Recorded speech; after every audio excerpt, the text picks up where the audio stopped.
আসসালামু আলাইকুম প্রিয় দর্শক, অন্য মঞ্চের আলাপচারিতায় আপনাদের সকলকে স্বাগত জানাচ্ছি। মির্জা আব্বাসকে ঘিরে দুটি সত্য, যে ক্রমাগত সাইবার বুলিং হয়েছে, সেই ক্ষেত্রে যারা বুলিং করেছে তারা নিবৃত্ত হয়নি, বরং তারা সাহসী বীর সন্তান হিসেবেই সবার কাছে, মানে তাদের সমর্থকদের কাছে সে পরিচিত হয়েছে। দর্শক, সকালে আপনাদেরকে বলেছিলাম যে মির্জা আব্বাসের অবস্থা শোচনীয়।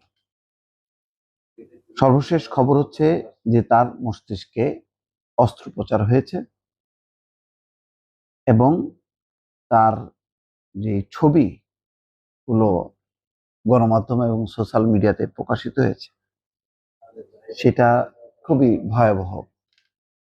আরো খবর হচ্ছে যে পরিবারের পক্ষ থেকে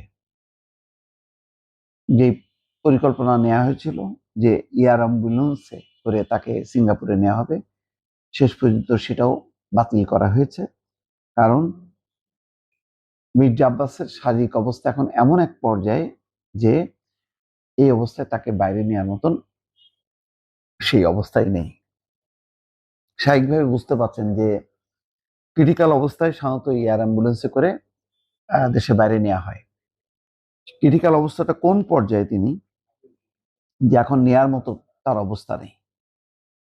বসুন্ধরার আবাসিক এলাকার এভারকেয়ার হাসপাতালে চিকিৎসাধীন আছে। মির্জা আব্বাসের মতন রাজনীতিকের জন্য এটা খুবই দুর্ভাগ্যজনক। এমনি তার তো বয়স আছেই, তিনি বিভিন্ন আহ, রোগে আগে আক্রান্ত ছিলেন, বারবার দফায় দফায়। শেখ হাসিনার সময়ও তিনি কখনো কখনো বিদেশে চিকিৎসার জন্য যেতে পেরেছেন, আবার কখনো কখনো যেতে পারেননি।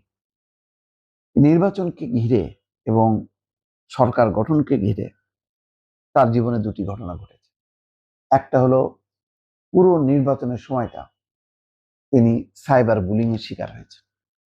নাসিরউদ্দিন পাটোয়ারির মতন অসংখ্য লোকজন তাকে অপদস্থ করে নানা রকম বক্তব্য দিয়েছে এবং সেই সব ভিডিও বা সেই সব স্ট্যাটাসের পেছনে অসংখ্য তার সমর্থকরা নানা রকম কটু মন্তব্য করেছে। তিনি বিব্রত ছিলেন পুরোটা সময়। তিনি প্রতিবাদ করেননি, কিন্তু দল কোনো পদক্ষেপ নেয়নি। দলের পক্ষ থেকে শক্ত কোনো বিবৃতিও দেওয়া হয়নি। এটা কেন এই অবস্থায় দল তার পাশে দাঁড়ালো না, কোনো পদক্ষেপ নেওয়ার মতো ছিল কিনা, এনসিপির উদ্দেশ্যে কোনো অনুরোধ জানানো হয়েছে কিনা কেউ জানে না, কিন্তু দৃশ্যত সেটা থামেনি। বরং নির্বাচনের পর আরেকটা ঘটনা ঘটেছে। একজন নেতা, নগর নেতা নাসিরউদ্দিন পাটোয়ারির বিরুদ্ধে আদালতে মামলা করেছিল। কেন ওই ব্যক্তিটি মামলা করলেন সেজন্য তাকে শোকজ করা হয়েছে। এর ফলে নাসিরউদ্দিন পাটোয়ারি আরো উৎসাহের সাথে তিনি গালাগালি দিয়ে, যে গালাগালিগুলো কিছুটা অস্পষ্ট করে প্রচার করা হয়েছে, কিন্তু সবাই বুঝেছে যে কি কি কি শব্দ ছিল, মানে একেবারেই অনাকাঙ্ক্ষিত ছিল। নাসিরউদ্দিন পাটোয়ারির দেখা দেখি হাসনাত আব্দুল্লাহ তার ছোট বাচ্চাকে দিয়েও পর্যন্ত মির্জা আব্বাস উদ্দেশ্যে একটা অশোভন উক্তি করানো হয়েছে, যদিও পরে সেই ভিডিওটি মুছে ফেলা হয়, কিন্তু ইতিমধ্যে শেয়ার হয়, হাজার হাজার মানুষ সেটা দেখেছে। এই একটা ঘটনার পাশাপাশি যখন নির্বাচন শেষে সরকার গঠন, তখন সবারই একটা প্রত্যাশা ছিল দলের নেতা কর্মীদের যে মির্জা আব্বাস একেবারে অবশ্যই তিনি মন্ত্রিসভায় জায়গা পাবেন, কিন্তু তিনি মন্ত্রিসভায় জায়গা পাননি। তারপর পরই তাকে মন্ত্রীর পদমর্যাদায় উপদেষ্টা করা হয়। স্বাভাবিকভাবেই এই ব্যাপারেও তার কোনো প্রতিক্রিয়া পাওয়া না গেলেও তার শুভাকাঙ্ক্ষীরা বলছেন যে এটা তার জন্য সম্মানজনক হয়নি এবং তিনি মানসিকভাবে আঘাত পেয়েছেন, এটা তিনি নিতে পারেননি। সব মিলায় নির্বাচনের সময় এবং নির্বাচনের পরে সরকার গঠন, যেই পরিস্থিতি, দল এবং দলের বাইরের যে রাজনৈতিক শক্তি তার সঙ্গে যে আচরণ, এটা তাকে মানসিকভাবে খুবই আঘাত দিয়েছে এবং তিনি বিব্রত হয়েছেন। তার হয়তো ধকল এই আজকে তার এই অসুস্থতা, অনেকে বলছেন এটা নাও হইতে পারে, হয়তো বয়সের স্বাভাবিক ধর্মে এটা ঘটেছে, কিন্তু এটা তো সত্য কথা। মির্জা আব্বাসকে ঘিরে দুটি সত্য, যে ক্রমাগত সাইবার বুলিং হয়েছে, সেই ক্ষেত্রে যারা বুলিং করেছে তারা নিবৃত্ত হয়নি, বরং তারা সাহসী বীর সন্তান হিসেবেই সবার কাছে, মানে তাদের সমর্থকদের কাছে সে পরিচিত হয়েছে। সরকারকে, বিএনপিকে বিন্দুমাত্র কেয়ার করেনি। দল কোনো পদক্ষেপ নিয়েছে সেটাও জানা যায়নি, এটা সত্য। আবার মির্জা আব্বাস কেন মন্ত্রী হতে পারলেন না, এটাও তার সমর্থকদের কাছে বা দলের কাছে, নেতা কর্মীদের কাছে পরিষ্কার না। সবাই দলে জায়গা পাবেন এটাও ঠিক না, কিন্তু তিনি কেন পাবেন না তারও কোনো ব্যাখ্যা নেই। সব মিলে হয়তো একটা এমন একটা অনাকাঙ্ক্ষিত পরিস্থিতি তৈরি হয়েছে যে যার ধাক্কায় তিনি এখন বলতে গেলে একেবারে মৃত্যু সজ্জায়। আল্লাহ তাকে সুস্থ করুক, নিশ্চয়ই এই দোয়া ছাড়া এই মুহূর্তে আর কিছু বলার নেই। প্রধানমন্ত্রী তারেক রহমানের উপদেষ্টা মির্জা আব্বাস, এটা সেই 96 থেকে, এবং এর আগে এরশাদ বিরোধী আন্দোলনে মির্জা আব্বাস তার ঢিসিম মানে খুবই ডেশিং একজন মানুষ ছিলেন। ফলে অনেকের কাছে তাকে কখনো কখনো তাকে গডফাদার বলেছে, কখনো কখনো এই নাসিরুদ্দিন পাটোয়ারির মতন বা ইমেজটা একটু অন্য মানুষের চেয়ে, তিনি ব্যবসায়ী এবং একটু ছিল যে একটু গরম টাইপের নেতা আর কি। এবং মির্জা আব্বাসকে অনেক সময় মানুষ বাইরে উত্তেজিত দেখেছে। কিন্তু আমি একটু স্মৃতিচারণ করতে চাই। আমার দেখা মির্জা আব্বাস, আমি অসংখ্যবার বক্তৃতা, সমাবেশ এবং ব্যক্তিগত ইন্টারভিউ, না হলেও শখানেক ইন্টারভিউ ওনার ব্যক্তিগত এবং ওনার প্রেস কনফারেন্স কভার করেছি। তো আমার কাছে মনে হয়েছে লোকটা, আমি যতটুকু একদম, এবং আমার একটা ছোট্ট স্মৃতি আপনাদেরকে বলি, যে মির্জা আব্বাস আসলে একটু সাদা সিধা টাইপের, মানে তার যে এই যে একটা ডেশিং ভাব প্রতিষ্ঠিত হয়েছে না, এটা আসলে মানে পারিপার্শ্বিকতা সব মিলিয়ে ঢাকার মানুষের মধ্যে একটা রংবাজ ব্যাপার থাকে, সাদা লুঙ্গি, সাদা ফতোয়া, সেই ব্যাপারটার মধ্যে বাংলা সিনেমা ফুটায় তুলতে এর বাইরে বেশ সাদামাটা একটা ছোট্ট স্মৃতি বলি। একবার সালাউদ্দিন কাদের চৌধুরী একটা ইন্টারভিউ করলাম। ইন্টারভিউতে আমার কোনো প্রশ্ন ছিল না, আমার কোনো উদ্দেশ্য ছিল না। কি প্রসঙ্গে যেন, বিএনপি প্রসঙ্গে বলেছি, এই আওয়ামী লীগ গভর্নমেন্ট আসার পরে বোধহয়, হ্যাঁ পরে 2008-এ 8-9-এর দিকে, বা গত কেয়ারটেকার গভর্নমেন্টের সময়, যদি মনে পড়ে। এটা সোশ্যাল মিডিয়া এখনো আছে, এটা ভাইরাল একটা ইন্টারভিউ। তখন সোশ্যাল মিডিয়া তো শক্তিশালী না, কিন্তু ওই ইন্টারভিউটা কিভাবে যেন সোশ্যাল মিডিয়া আস্তে আস্তে চলে এসছে, দেশ টেলিভিশনে। তিনি ওই যে একটা মন্তব্য করেছিলেন যে আমাদের তৎকালীন দুই নেত্রী সম্পর্কে, একজন পিতৃ শোকে পাগল, একজন পুত্র শোকে পাগল। তো এই মন্তব্যের পরে সালাউদ্দিন কাদের চৌধুরীর বিরুদ্ধে, তার তো এন্টি পার্টি ছিল বিএনপিতে, তিনি স্পষ্ট কথা বলতেন, বিএনপির সত্যিকার যে প্রবলেমগুলো এগুলো মিডিয়াতে বলে ফেলতেন ওপেন, ওনার ভেতরে প্যাচগুজ ছিল না। ওই বক্তব্য ধরে বিএনপি থেকে বেচারা বহিষ্কারই হয়ে যান এবং তাকে নিয়ে চট্টগ্রামে মিছিল হয়, ঢাকায় মিছিল হয়। সেই সিচুয়েশনে সালাউদ্দিন কাদের চৌধুরীর পক্ষে ওপেন মিডিয়াতে কেউ কথা বলে না। যে 1-2 জন মানুষ ছিলেন, আমাকে বিএনপিরই একজন মানুষ আমাকে বললেন, বেগম খালেদা জিয়ার খুব কাছের, যে ভাই সালাউদ্দিন কাদের চৌধুরীর এরকম একটা আপনি ফলসে ফেলায় দিলেন।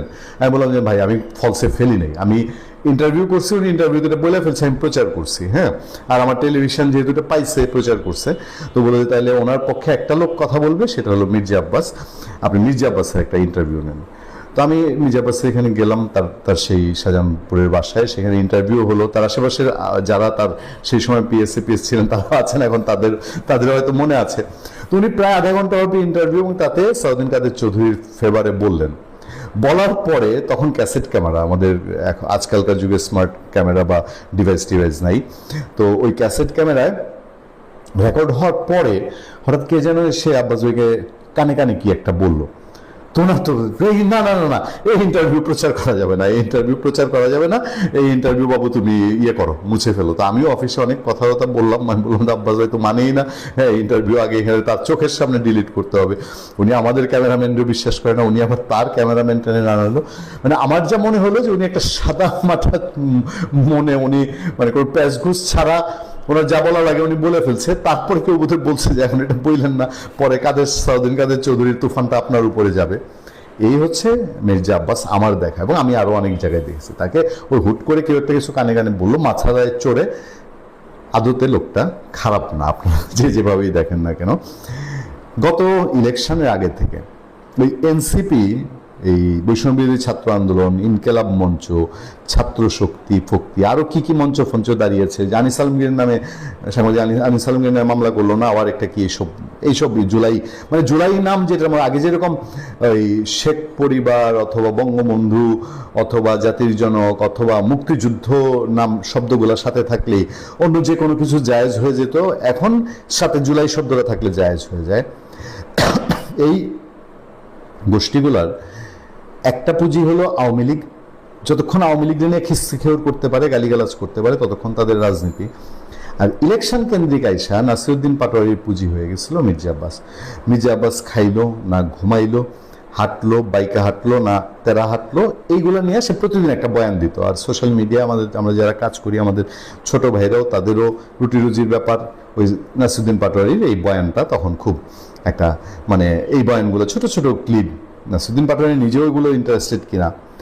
তো নাসিরউদ্দিন পাটোয়ারির এইসব ইরিটেটিং বক্তব্যে মির্জা আব্বাস মানসিকভাবে খুব বিধ্বস্ত হয়েছেন। আমার কেন জানি একটু ভাবতে কষ্ট হয় যে তিনি কি আসলে এই টাইপের মানুষ, যে তিনি এতটা দুর্বল চিত্তের। কারণ রাজনীতির বহু চড়াই উতরাই তিনি পার হয়ে এসছেন। 111 সরকার, আওয়ামী লীগ সরকার, বহু চড়াই উতরে পার হওয়া মানুষ। তারপরে অনেকে বিশ্বাস করতে শুরু করেছেন, অনেকে বলা শুরু করেছেন। আমি সোশ্যাল মিডিয়াও কয়েকজনকে, জনপ্রিয় ব্লগার, তাদেরকেও দেখলাম বলছেন। এখন আবার দেখছি মেঘনা আলম, মাঝে খুব ভাইরাল ব্যক্তিত্ব, সেভাবে জনপ্রতিনিধি না, কিন্তু আলোচিত, গত এক বছর ইউনূস আমলে তো ব্যাপক আলোচিত, এবং ঢাকা 8-এ ইলেকশনও করেছে, ক্যাম্পেইন করেছে সেজে গুজে মুকুট পরে। মির্জা আব্বাসের কিছু হলে তার 80% দায়ী পাটোয়ারির অনিয়ন্ত্রিত কথাবার্তা। মেঘনা আলম, তার নামটা উচ্চারণ আমার একটু মাঝে বিভ্রাট হয়, সরি মেঘনা আলম। মির্জা আব্বাসের কিছু হলে তার 80% দায়ী পাটোয়ারির অনিয়ন্ত্রিত কথাবার্তা বলে মন্তব্য করেছেন অভিনেত্রী ও বিগত নির্বাচনে ঢাকা 8 আসনের এমপি প্রার্থী মেঘনা আলম। শুক্রবার সামাজিক যোগাযোগ মাধ্যমে তিনি ফেসবুক পোস্টে বলছেন যে, মির্জা আব্বাস সাহেব যখন আমার লিফলেট গ্রহণ করেন, উনি একজন বয়স্ক সিনিয়র নেতা, চেয়ার সরিয়ে দাঁড়িয়ে গ্রহণ করেন। ওনার ভদ্রতা, শিষ্টাচারিতা কতখানি তখন বুঝতে পারি। আমি নতুন নারী, কম বয়সী কিংবা ভোটের দৌড়ে অনেক মাসল পাওয়ার নিয়ে আসা কেউ না, কিন্তু আমার প্রতিও শ্রদ্ধা দেখাতে হবে, এই বোধ ওনার ছিল। আমি আর বিস্তারিত বলতে চাই না। একটু জায়গায় তিনি বলেছেন মেঘনা আলম যে মির্জা আব্বাস নিজেই এক সময় তাকে জানিয়েছিলেন যে তার বিরুদ্ধে 2 শতাধিক মামলা রয়েছে। সেই সময় তিনি তাকে সাহস দিয়ে বলেন, পপুলার মানুষের বিরুদ্ধে একটি ভুয়া মামলা, ভেঙে পড়ার কিছু নেই। এমনকি সম্প্রতি পাটোয়ারির একটি মন্তব্যে মির্জা আব্বাসের ছেলেকে জড়িয়ে কথা বলার বিষয়টিও তুলে ধরেন তিনি। মেঘনা আলম বলেন, সন্তানের বিষয়টি মানুষের জন্য অত্যন্ত সংবেদনশীল, তাই এ ধরনের মন্তব্য করা ঠিক হয়নি। শেষে তিনি আশা প্রকাশ করেন মির্জা আব্বাস দ্রুত সুস্থ হয়ে ফিরবেন। মির্জা আব্বাস তাকে সিঙ্গাপুর নেওয়ার কথা, কিন্তু সিঙ্গাপুর নেওয়া যাচ্ছে না। তার মস্তিষ্কে একটা অপারেশন হয়েছিল। আমি যখন শেষ কথা বলছি রাত 11টা নাগাদ, 13 ফেব্রুয়ারি 2024, তার আরও একটি অপারেশন হওয়ার কথা।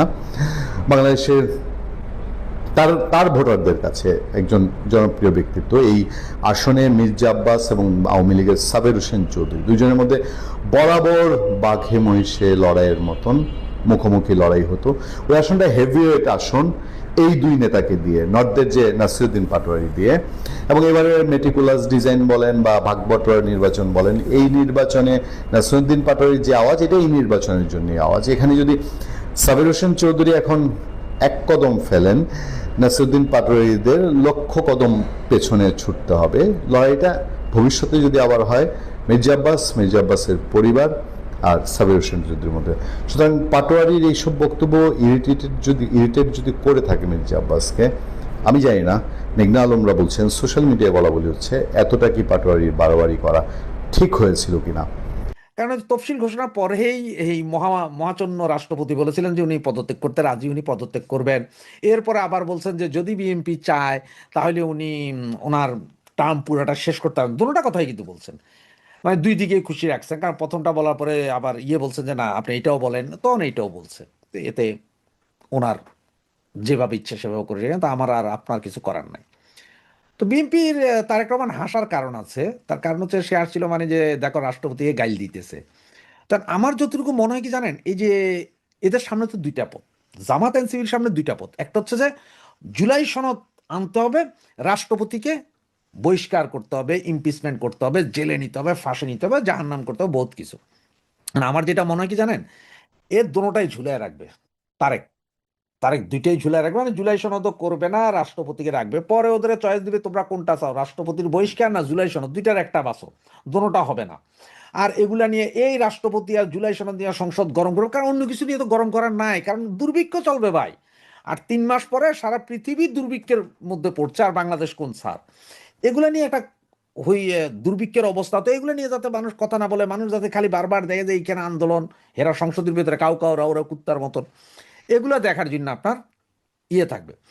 তো এই পরিস্থিতিতে শেষ পর্যন্ত যদি এমনও হয় যে হয়তো জুলাই সনদ বাদ দিয়ে রাষ্ট্রপতিরে সরাইতে পারে, বা যদি জুলাই সনদের কিছু কিছু ইয়ে যেটা নোট অফ ডিসেন্ট দিয়ে ওনারা বাকি এগুলো যদি মেনে যদি আনেও রাষ্ট্রপতিকে সরায়, তাহলে বিএনপিতে একজন বিশ্বস্ত রাষ্ট্রপতি লাগবে। বিএনপি আওয়ামী লীগের মতন বোকাচোদা না, বিএনপি বহুত শেয়ানা মাল, এটা আপনারা বিশ্বাস করেন চাই না করেন। বিএনপির সেই 91-এর সেই নিজেদের রাষ্ট্রপতি, 2001-এর রাষ্ট্রপতি, এগুলো সব আপনারা দেখছেন, ধামাধরা রাষ্ট্রপতি, মানে গুলি করতে পারবেন কিন্তু ভাগতো না। স্পিকারগুলো এরকম, জমিরুদ্দিন সরকারের কথা মনে আছে তো, উনি বলছে যে আমার লাশ যাবে সংসদে, আমি দাঁড়ামুই, এবার তোরা স্পিকার নির্বাচিত কর, কারে করবি কর। যদিও আমরা তখন আওয়ামী লীগ ক্ষমতায় আসছে, আওয়ামী লীগের হবে, কিন্তু টেরা ছিল বিএনপির, আওয়ামী লীগের মতো এরকম না যে রাষ্ট্রপতি করবেন আর হে আওয়ামী লীগেরই ডট ডট মায়েরা দিবে, এরকম না। তো সেই হিসেবে আমার মনে হয় যেন জুলাই সনদের যে যে জিনিসগুলো, যে রাষ্ট্রপতির ক্ষমতা বাড়ানো, অমুক বাড়ানো তমুক বাড়ানো, যে কথাগুলো আছে, এতে দুইটা সূত্র ভিতরে, এক, তারেক রহমানের স্ত্রী ডাক্তার জুবাইদা রহমান, উনাকে রাষ্ট্রপতি বানাইতে পারেন, অথবা ওনার মেয়ে জায়মা রহমান, উনিও ব্যারিস্টারি পাশ করে গেছেন লন্ডন থেকে, ওনাকেও বানাইতে পারেন। যাকে হোক, যে কোনো একজনকে, এই দুইজনই হয়তো তারেক রহমান সর্বোচ্চ ভরসার জায়গা ভিতরে এই দুইজনের একজনের বানাই দেন। বানাই দিলে কি হবে, ধরেন আপনাদের যাই বলি যে 3 বছর পরে ইলেকশন, 5 বছর পরে ইলেকশন, নিয়মতান্ত্রিক হলে 5 বছর পরে ইলেকশন, সেই ইলেকশনে রাষ্ট্রপতির তো বহু ক্ষমতা থাকবে জুলাই সনদের আদলে, তাহলে বিএনপিরে জিতে আনা সহজ। আর যদি আপনার কোনো কারণে যদি 3 বছর আগে হয়, তাতেও রাষ্ট্রপতি হাতে থাকবে। মানে এই যে 24-এর জুলাই আগস্টে যে কাহিনী হয়েছে আওয়ামী লীগের সাথে, মোতামার্কা একজন রাষ্ট্রপতি থাকাতে যা হয়েছে, তা হইতে দিবে না বিএনপি। আর তা হইতে দিবে না বিএনপি বিধায় কাকে রাখা যায়, জাইমা বা জুবেদাকে বসানো যায়। এইখানে তো কোনো ইয়ে নাই যে জাইমারে বা জুবাইদারে আনতে পারবেন না, বিএনপির মধ্যে এমন কারো ঘাড় নাই যিনি বলবেন যে না হবে না। কারণ হচ্ছে ডাক্তার ইউনূসরা আনবে না, এটা ভুল কথা। আবার শফিককেও নিয়ে বসাবে না, জামাতের শফিককে নিয়ে তারেক বসাবে না, তারেক বহুত শেয়ারা মাল। ওই যে আমি বারবার বলি, তারেকের এক দাঁতের বুদ্ধিও বহুত জনের নাই আমাকে। সুতরাং জাইমা অথবা জোবাইদার আইনা বসাই দিতে পারে। বাকি সময় বলবে আমাদের এই চুপ্পু চুপ্পু চোরা কি আরো 3 বছর থাকতে পারবে, নাকি নতুন রাষ্ট্রপতি হিসেবে ভারত বা ভারতের মতো যে মহিলা রাষ্ট্রপতি পেলেন, যেহেতু পুরুষ প্রধানমন্ত্রী, মহিলা রাষ্ট্রপতি পেলেন বলে যদি জুবাইদা বা জাইমাকে বসাই দেয়, কার কি করার আছে। মহিলাদেরকে বোঝানো হবে যে দেখেন, এতদিন মহিলা প্রধানমন্ত্রী ছিলেন, এখন মহিলা রাষ্ট্রপতি আছেন, সম্মানই সম্মান আপনাদেরকে দিয়েছে, আপনারা কি চান। হইতে পারে না ভাই, আপনারাও চিন্তা করেন আমার কথাটা। ভাবির ছেলেরা এখন কোথায়? যারা আমার ভাবির পোলা ইন্ডিয়া বয়কট করতো, তারা এখন কোথায় জানতে ইচ্ছা করতেছে। আমার যে ভাবির পোলারা বলতো ইন্ডিয়ার সাথে কোনো সম্পর্ক রাখবে না, তারা এখন কোথায়? শ্বশুর বাড়ি গেছে সব নাকি তাও ওই বাড়ি বেড়াইতে গেছে? ভাবির পোলারা কই এখন? এখন ল্যাংটা সুলেমান পিনাকি কোথায়? এখন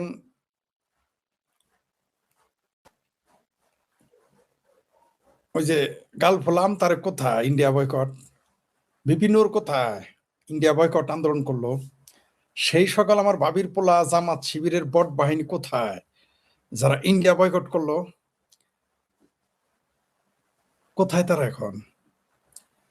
তারপর ওই যে আরেকটা আছে না, আমেরিকা থেকে উবার চালায়, সে এলিয়াচ্ছা পি পজিটিভ পাকিস্তানি বীজ, স্বঘোষিত পাকিস্তানি বীজ, সে এখন কোথায়? এখন ইন্ডিয়া বয়কট স্লোগান দেয় না কেন? সেই সমস্ত সাংবাদিক, বুদ্ধিজীবী, জামাতি বট, বিএনপি, তারপর জামাতি হেফাজতি বট বাহিনী যারা বলতো শেখ হাসিনা পাইপলাইন বানাইছে, বাংলাদেশ থেকে তেল গ্যাস দিয়ে দিবে ভারতকে। তারা এখন কোথায়? এবং এরপরেও দেখবেন এদের চক্ষু লজ্জা নাই। এর মধ্যে দুই একজন আওয়ামী লীগের লোক আছে আবার। কেন বললাম এগুলো? আমি জেনে বুঝে বলতেছি, দায়িত্ব নিয়ে। দুই চারজন আওয়ামী লীগের লোক বলতেছে টাকা দিয়ে কিনছি। তো টাকা দিয়ে আর দেশ ছিল না, পাকিস্তান গেলে হয় না, সৌদি আরব গেলে হয় না, দুবাই গেলে হয় না, ভারত থেকে নিতে হবে কেন? ভারত তো গন্দা দেশ, ভারত তো উটের মুদ খায়। আবার একজন দেখলাম যে ভারত থেকে, সে আবার বলছে ভারত থেকে আনতে হবে কেন? খুব ভালো, আমি পছন্দ করলাম এই কথাটা। ভারত থেকে আনতে হবে কেন? ভারত থেকে আইনো না। সারাদিন ভারত বয়কট করবে, আবার ভারতের ভিসা চায়। ঠিক হয়েছে, সারা জীবন শিকার সিকরি করে, রোজা নামাজ, ফজর নামাজ পড়ে বলে আল্লাহ গো আমেরিকা শেষ করে দাও। ঠিক আছে, আবার বামপন্থী বিপ্লবীরা আছে, মার্কিন সাম্রাজ্যবাদ ধ্বংস হোক, নিবাদ যাক। এই দুই গ্রুপেরই পোলাপান আবার আমেরিকা থাকে। মৌলবীদের পোলাপান এসে নামাজের পরে দোয়া করে আল্লাহ গো ডেবিল লটারিতে মিলাই দাও। ঠিক আছে, বাবা শাহজালালের মাজারে সিন্নি দিমু, মাইজ ভান্ডারিতে এই দিমু। ঠিক আছে, এই দোয়াও করে। আবার মাদ্রাসায় দান করমু, লামা সাহাবির আবার তো মাইজ ভান্ডারির শাহজালা যাবে না। যে লামা সাহাবির আহলে খবির যারা যারা আবার আমেরিকা যাইতে চায়, তারা আবার আল্লাহ গো ডিবি লটারিতে দাও। আরেক খবিস আছে কাজ্জাব বিন রাজ্জাকের কিছু টাকা পয়সা দান করতাম মাদ্রাসায়। মাদ্রাসায় দান করলে সেল সেলায় বেচতে জায়গা, এই বাংলাদেশের মানুষ জানে। কিন্তু বইনের জমি মাইরে উমরা হজ করে আসে। দায়িত্ব নিয়ে বললাম, বইনের জমির ওয়ারিশ মারে হজ করতে গেছে, এটা আমি দায়িত্ব নিয়ে বললাম। বহু মৌ হাজি আছে যে বইনের জমি ওয়ারিশ মেরে দিছে, সেল সেলায় বেচতে চলে যাবে। মানে আল্লাহরেও মনে করতেছে বাংলাদেশের জনগণের মতো বোকা বানানো যাবে।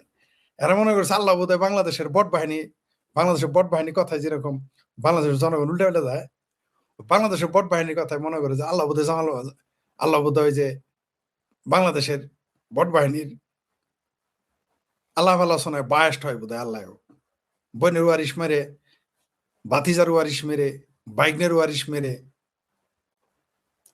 ওমরা হজ করতে যাবে। হজ করতে যাবে, চালাই বেচতে যাবে। কারণ আমরা এর আগে একটা ঘটনা শুনেছি যে ডাকাতি করতে যায়, সেটা পরে দেখি যে কোন যেন কি শম্ভুগঞ্জ পীরের দরবারে টাকা দিতে গেছিল। এখানে একটা অংশ দিব। ঢাকা তো খুব ভালো, এই দেশে ডাকাতের ওই চিন্তা করে। যাই হোক, যেটা বলতেছিলাম, এই যে সারাদিন যে চিৎকার চেঁচামেচি করলা ভাবির পোলারা তেল ভারতে যাবে, এখন তো দেখি ভারত থেকে তেল আসে। আর এই 17 মাস তোমার খালু শ্বশুর, তোমার জ্যাঠা শ্বশুর, তোমাদের বিদেশি আব্বারা ক্ষমতায় ছিল যে, আওয়ামী লীগের একটা চুক্তি কেন বাতিল করলা না বাবা?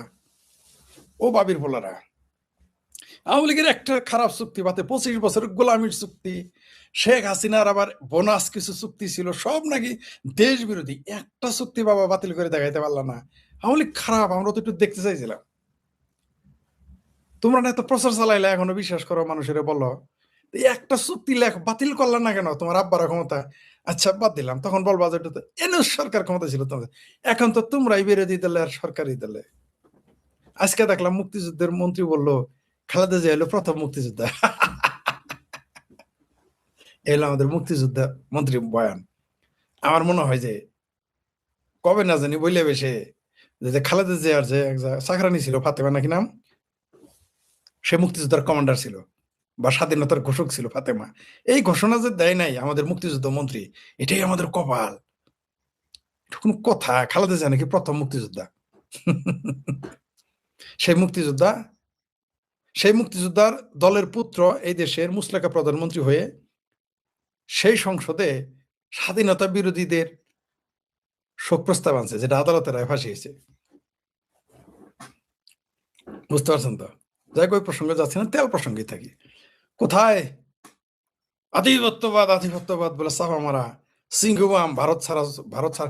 যারা আমার বলতেন, আপনারা কিন্তু অনেকেই বলছেন, যারা কেউ আমার হাঁটুর বয়সী, কেউ আমার কোমর বয়সী, কেউ গার বয়সী, কেউ আমার সিনিয়র, বলেছিলেন না যেই দেশের পাশে ভারত নাই তারা চলতে পারে না। সইলে দেখান আপনারা কত শ্যাটার মুরদ আছে। ভারতকে তালাক দেন, আপনারা ভারতের বাইন তালাক দেন, দিয়ে আমার একটু দেখান চলতে পারেন কিনা। ওই যে এখন তো সরকারি দলে কে? বিএনপি। বিরোধী দলকে জামাত সেটার মূরত্ব কুলাইলো না, ভারতের তেল ছাড়া গাড়ি চলে না রে। এই কথাটা আমি বলেছিলাম যে এই বাংলাদেশ, বারবার বলে আসছে, এই বাংলাদেশ আমেরিকার সাথে পাঙ্গা লেগে চলতে পারবে, সৌদি আরবের সাথে পাঙ্গা লড়ে চলতে পারবে, মানে ভাতে মরবো না, অন্তত এক বেলা খাইলো বাঁচতে পারবো। কিন্তু ভারতের সাথে পাঙ্গা নিবেন, না খেয়ে মারা যাবেন, পাইকারি দরে দুর্ভিক্ষ শুরু হয়ে যাবে। বলি নাই? প্রমাণ পেয়ে গেছেন তো। ভারত ছাড়া, বারবার বলেছি যে পশ্চাৎ দেশ দিয়ে বড়ের বিচি ঢুকবে না, এটা আমাদের জামালপুরের ভাষায় বলে। মানে ঢুকবে না মানে পেটে ভাত থাকবে না, শুইখা যাবে, শুটকি হয়ে যাবে। ওই তেল নাই বলে গাড়ি কিন্তু 1.5 মাইল লম্বা হয়েছে ভারত থেকে তেল আসার পরেও। ভারত ছাড়া যতই সুদূর বুদুর করেন, যতই দিল মে পাকিস্তান মগজ মে আফগানিস্তান, ওই হিন্দুস্তান ছাড়া কারো সেটাতে ভাত ঢুকবে না। সেটা বলতে পেট, অন্য কিছু পাবেন না। আমাদের জামালপুরের সেটা মানে হচ্ছে পেট। আমি একবার এক জায়গায় সেটা বলে লজ্জা পেয়ে গিয়েছিলাম আমার শ্বশুর বাড়ি এলাকায়। আমি জানতাম না সেটা বলতে তারা নারীর প্রাইভেট পার্টস বুঝে, ওইটা আবার বুঝেন না আপনারা। আর আজকাল তো নারীর প্রাইভেট পার্টস নিয়ে তো জাতীয় স্লোগান, সে জাতীয় বীর হয়ে যায়, সুতরাং এগুলো মাইন্ড করলেও আমার যায় আসে না। তবে আমাদের এলাকায়, আমাদের গ্রাম্য এলাকায় সেটা মানে পেট। তো পেট ভরবে না, পেটে কিছু ঢুকবে না। প্রমাণ পেয়ে গেছেন তো। ভারত থেকে তেল নেন না। আবার দেখলাম আওয়ামী লীগেরও 2-1 লেখছে, এটা ব্যবসা, তো ব্যবসা আরেকজনের সাথে করা। টাকা দিয়ে কিনছি, টাকাতে কিনস কেন? আর জায়গা নাই তো টাকা দেওয়ার। তারপর শেখ হাসিনার পাইপলাইন, আওয়ামী লীগের আবার সুর মিলায় কয় যে 2-1 আছে এরকম, মানে ছুপা হওয়ার উস্তম। আবার কেউ মুক্তিযোদ্ধার বললাম, তারা বলে ভারত থেকে তো বাণিজ্য করতে গেছে। বাণিজ্য আরেক দেশে থেকে করা হতো, আরেক দেশে যে বাণিজ্য কর। মায়ের পেটের ভাইয়ের সাথে জমিনে ঝগড়া লাগলে মাঝখানতে দেয়াল দেয়। মায়ের পেটের বোনের কোনোদিন বাপের বাড়ি দাওয়াত দেয় না, 20 বছর জমিনে ঝগড়া লাগলে। চেহারা দেখে না ভাই বোনের, ভাই ভাইয়ের, চাচা ভাতিজা, মামা ভাইগনের, ভাই ভাই চেহারা দেখে না, বাপ বেটায় চেহারা দেখে না, মায়ে ঝিয়ে চেহারা দেখে না জমিনে ঝগড়া লাগলে। এই তো হুদি মুসলমান বাংলাদেশের। আর কয় যে ভারতের সাথে ব্যবসা, অন্য তো যখন ঝগড়া লাগে ওই দোকানে তো যায় 10 টাকার মাল কিনো না, যার সাথে পছন্দ হয় না। আপনার সাথে যে স্বর্ণকারের সাথে সম্পর্ক খারাপ হয়ে কিনা যাবেন স্বর্ণ আপনার বইয়ের জন্য, বোনের জন্য, মেয়ের জন্য স্বর্ণের গয়না বানাইতে? আপনি সেই দোকানে মিষ্টি খাবেন যে দোকানের সাথে আপনার সম্পর্ক খারাপ? আপনি সেই দোকানে কাপড় কিনতে যাবেন যে দোকানের সাথে আপনার সম্পর্ক খারাপ? আপনি আপনার শত্রুর খামার থেকে গরু কিনবেন? আপনি আপনার প্রতিপক্ষ যার নামই শুনতে পারেন না, তার তার তার তার দোকান থেকে আপনি চাউলের বস্তা কিনবেন না? তো ভারত থেকে কিনেন না, দেখি সেটার মুরত কত, কয়দিন থাকতে পারেন। এই তো হাত পাচ্ছেন না। ভারত কি বিজ্ঞাপন দিয়েছে? ভারতের পত্রিকায় বলছে যে তারেক রহমান তেল ভিক্ষা চাইতেছে। লজ্জা নাই তো আপনাদের? বারবার বলি যে সুদূর বুদূর ভারতের সাথে চলবে না। কপাল ভালো যে ভারতের মতো শক্তিশালী একটা নিরীহ প্রতিবেশী পাইছেন। এই প্রতিবেশী না রেখে যদি আফগানিস্তান হইতো, পাকিস্তান হইতো, অন্য কোনো কমিউনিস্ট রাষ্ট্র হইতো, সেটা শুকায় ফেলাইতো, ফালুর ফুলুর বন্ধ হয়ে যেত। কপাল ভালো, 7 জনমের কপাল নিয়ে আসছেন যে ভারতের মতো প্রতিবেশী আসে। আর সুদূর বুদূর করেন, আমাকে বলেন ভারতের দালাল। এই আমি কি তেল আনতে গেছি ভারত থেকে? আমার সরকার গেছে না, আমি গেছি তেল আনতে। এত সম্পর্ক খারাপ? পাকিস্তান না চাইলে এনে দিয়েছিল। পাকিস্তানে 1 লাখ টন চাল কিনেছে, বাংলাদেশকে দিবে, জাহাজে করে আনবে। এখন তেল দেয় না কেন? এত মুরদ, এত শাটার ধার পাকিস্তানের। এখন দাও, পাকিস্তান থেকে আনো, সৌদি আরব থেকে আনো। ইরানের জন্য হাই হুসেন করতেছে, আলট্রা ফ্যাসিস্ট তেহরানের কষাই ফ্যাসিস্ট। এই তেহরানের কষাই খমেনির জন্য হাই হুসেন করা শুরু করছে বাংলাদেশের সব মানুষ, এমনকি আওয়ামী লীগ সহ। তো যাও না তেল আনতে, যাও। ভারতকে তো দিতেছে, তোমারও তো দেয় না। এত না সিগরা হাই হুসেন করতেছে। যাও সৌদি আরব যাও, দুবাই যাও, তুরস্ক যাও তেল আনতে। তারপরে আমেরিকা থেকে আন্ডা আইনে খাও, মুরগি আইনে খাও, ইহুদিদের খেজুর খ্রিস্টান দেশ আমেরিকা থেকে আইনে খাও, ইফতার করো। যাও ওইখান থেকে তেল আনো। এই জন্যই বলি যে কপাল ভালো, ভারতের মতো একটা নিরীহ প্রতিবেশী ছিল। নইলে আমাদের বাংলাদেশের কপালে শনি রবি সব মঙ্গল সব লাগাই দিত, বাংলাদেশ অস্তিত্বই থাকতো না। ওই যেই দিনই বলছিল না চিকেন নেক খাবে, ওই দিনই মনে করেন রংপুর জেলা চলে যেত, রংপুর বিভাগ চলে যেত ওই দিনই। আর যেই দিন ওই যে বঙ্গোপসাগরে পাকিস্তানের জাহাজ আসছে, ওই দিনই চিটাগাং বন্দর নিয়ে নিত। কপাল ভালো, আমাদের কপালটা এখানে আগায় গেছে। নিরীহ প্রতিবেশী পাইলে, নিরীহ শক্তিমান প্রতিবেশী যা তা বলা যায়। মনে করেন একটা গিদরের সাথে আরেকটা গিদর লাগলে, আরেকটা কুকুরের সাথে আরেকটা কুকুর লাগলে তখন বোঝা যাইতো। কিন্তু কপালটা খুব ভালো। তবে এত লাফালাফি করেন না। ওই সরকারের বয়স 15 দিন হয় নাই, 1 সপ্তাহ যায় নাই, শুক্র 8 দিন যায় নাই। তেল কিন্তু ওই যে লিখছে পত্রিকায় ভারতের, তেল ভিক্ষা চাইছে তারেক রহমান। এগুলো একটু মনে রাখেন, একটু মিনিমাম চক্ষু লজ্জা